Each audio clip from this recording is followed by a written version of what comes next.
Assalamualaikum warahmatullahi wabarakatuh. Perkenalkan, nama saya Muhammad Firdaus Saputra dengan NIM C1C019149 dari kelas R13 Program Studi Akuntansi, Fakultas Ekonomi dan Bisnis. Pada kesempatan kali ini saya akan membahas tentang penyusunan anggaran jangka pendek. Kepada Bapak dosen pengampu, Bapak Wirma Eka Putra, SEMSI, selaku dosen mata kuliah penganggaran. Pertama yaitu pengertian anggaran jangka pendek. Anggaran jangka pendek yaitu anggaran operasional yang menunjukkan rencana operasi atau kegiatan untuk satu periode akuntansi yang akan datang. Anggaran jangka pendek atau anggaran taktis adalah anggaran yang dibuat dengan jangka waktu paling lama sampai 1 tahun. Rencana anggaran jangka pendek merupakan perencanaan kegiatan-kegiatan tahun suatu perusahaan. Secara khusus, manajer, pemilik, dan pihak yang berkepentingan biasanya memerlukan jadwal. Hasil dari rencana laba secara periodik, laporan kinerja, dan evaluasi mengenai progres perusahaan. Oleh karena itu, laporan rencana dan progres biasanya dibuat bulanan, 3 bulanan atau tahunan. Kemudian pengertian anggaran komprehensif. Anggaran komprehensif adalah rangkaian di berbagai macam anggaran yang disusun secara lengkap. Anggaran komprehensif merupakan perpaduan antara anggaran operasional dengan anggaran keuangan yang disusun secara lengkap. Jenis-jenis anggaran jangka pendek. Rencana anggaran jangka pendek atau anggaran tahunan dikelompokkan dua jenis, yakni yang pertama anggaran operasional. Anggaran operasional merupakan rencana seluruh kegiatan perusahaan untuk mencapai tujuannya. Umumnya tujuan perusahaan adalah mendapatkan keuntungan. Anggaran operasional ini dibagi menjadi dua bagian, yakni yang pertama yaitu anggaran proyeksi atau rugi laba. Dalam anggaran ini dihitung atau ditaksir besarnya laba, baik menurut bagian, menurut jenis, produk, maupun laba yang merupakan keseluruhan. Kemudian yang kedua yaitu anggaran pembantu laporan rugi laba atau income statement supporting budget. Anggaran ini meliputi seluruh anggaran kegiatan yang menyokong penyusunan suatu laporan laba rugi atau income statement, yakni yang pertama anggaran penjualan. Pada pokoknya anggaran ini akhirnya akan menggambarkan berapa revenue yang diterima sebagai akibat dilakukannya penjualan pada periode yang akan datang. Anggaran penjualan ini meliputi data jenis produk yang dijual, kedua volume produk yang dijual, kemudian harga produk persatuan, kemudian wilayah pemasaran. Anggaran penjualan akan menjadi dasar untuk penyusunan anggaran-anggaran lainnya, atau dengan kata lain, anggaran-anggaran lainnya disusun dengan terlebih dahulu. Memperhatikan rencana kegiatan penjualan perusahaan tidak boleh begitu saja menyusun rencana produksinya. Apabila tidak diperhitungkan, maka kemungkinan sebagian atau sebagian besar produk tidak dapat terjual. Dalam pelaksanaannya, penyusunan anggaran penjualan ini agak sulit dilakukan karena harus mempertimbangkan beberapa faktor pembatas seperti kemampuan menjual yang dimiliki perusahaan. Akibatnya, penyusunan anggaran penjualan memerlukan teknik forecasting atau peramalan yang tepat yang membuat estimasi kegiatan masa depan dengan mendasarkan diri pada pengalaman masa lalu. Kemudian yaitu yang kedua, anggaran produksi. Anggaran ini disusun dengan memperhatikan segala kegiatan produksi yang diperlakukan untuk menunjang anggaran penjualan yang telah disusun. Anggaran produksi ini terdiri dari beberapa subanggaran atau subbudget, yakni yang pertama, anggaran jumlah yang harus diproduksi. Rencana tentang jumlah produk yang harus dihasilkan dengan memperhatikan terlebih dahulu anggaran penjualan, persediaan awal, dan persediaan akhir tahun. Yang kedua, anggaran bahan mentah. Anggaran bahan mentah yang terdiri dari anggaran kebutuhan bahan mentah atau dalam unit, anggaran pembelian bahan mentah dalam unit dan harga, anggaran biaya bahan mentah yang habis digunakan dalam produksi dalam harga, anggaran tenaga kerja langsung. Biaya tenaga kerja langsung yakni biaya tenaga kerja yang secara langsung dapat dikaitkan dengan produksi barang.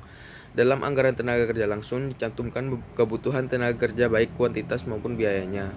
Atau dengan kata lain, anggaran tenaga kerja langsung memerlukan dua input keputusan, yaitu yang pertama, standar jam tenaga kerja langsung untuk setiap unit barang jadi. Yang kedua, standar upah rata-rata per jam. Kemudian anggaran biaya overhead pabrik, yakni anggaran semua jenis biaya yang dikeluarkan untuk menghasilkan produk selain biaya materi dan biaya tenaga kerja langsung. Yang ketiga yaitu anggaran biaya distribusi dan promosi. Anggaran ini mencakup semua biaya-biaya yang akan dikeluarkan oleh perusahaan dalam hubungannya dengan kegiatan memasarkan produk, termasuk dalamnya antara lain biaya untuk para salesman, supervisor, dan tenaga penjualan lainnya. Yang pertama ongkos pengangkutan, kemudian biaya-biaya perjalanan, biaya iklan dan promosi, biaya administrasi penjualan, biaya penyusutan atau depresiasi peralatan distribusi, biaya asuransi, dan lain-lain. Yang keempat adalah anggaran biaya umum dan administrasi. Anggaran biaya umum adalah anggaran yang berisi semua biaya-biaya yang dikeluarkan oleh perusahaan untuk direksi dan stafnya, bagian keuangan, dan bagian administrasi. Anggaran administrasi yaitu anggaran yang berisi biaya-biaya yang dikeluarkan oleh perusahaan untuk kegiatan-kegiatan yang menunjang usaha perusahaan di luar kegiatan pabrik. Bersama-sama dengan anggaran distribusi, maka anggaran biaya umum dan administrasi ini akan membentuk anggaran biaya operasional atau operating expenses budget. Yang kelima, anggaran pengeluaran barang modal atau capital expenditures budget, menggambarkan sejumlah penggunaan modal untuk ditanamkan pada aktiva tetap perusahaan, mencakup perencanaan perluasan pabrik, gedung baru, pembelian mesin-mesin, dan lain-lain.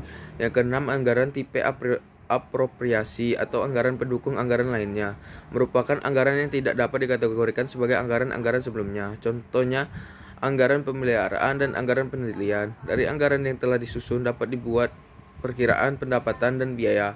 Untuk itu dapat disusun perkiraan penjualan harga pokok penjualan produk.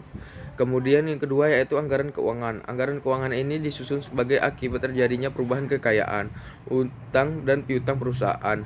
Perubahan tersebut diakibatkan oleh kegiatan yang dilakukan perusahaan. Anggaran keuangan meliputi yang pertama anggaran proyeksi neraca, mencerminkan perkiraan semua aktiva dan pasifa yang akan dimiliki perusahaan pada akhir suatu periode produksi. Yang kedua yaitu anggaran pembantu proyeksi neraca.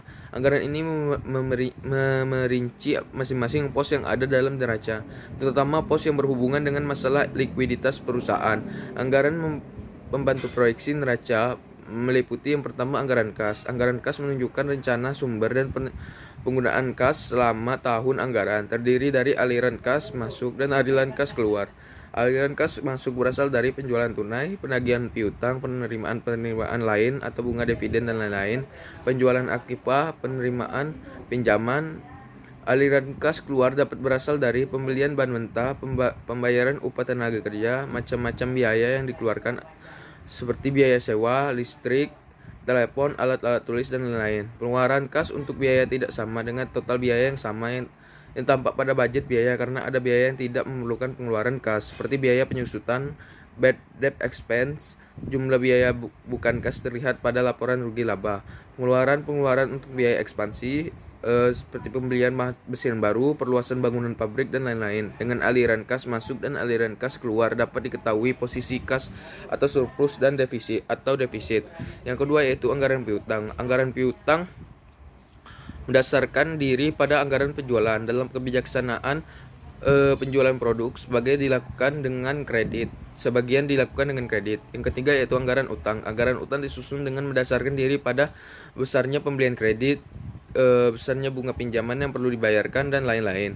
Yang keempat yaitu anggaran penambahan modal. Anggaran penambahan modal pada dasarnya disusun untuk jangka panjang. Yang kelima yaitu anggaran penyusunan aktiva. Anggaran ini diperlu disusun secara khusus oleh perusahaan karena masing-masing aktiva tetap yang dimiliki perusahaan lebih dari satu. Usia masing-masing aktiva berlainan dan metode perhitungan masing-masing aktiva tetap berlainan. Itulah hasil presentasi tentang penyusunan anggaran jangka pendek. Lebih dan kurangnya saya mohon maaf. Wallahu muwaffiq ila aqwamit thoriq. Wassalamualaikum warahmatullahi wabarakatuh.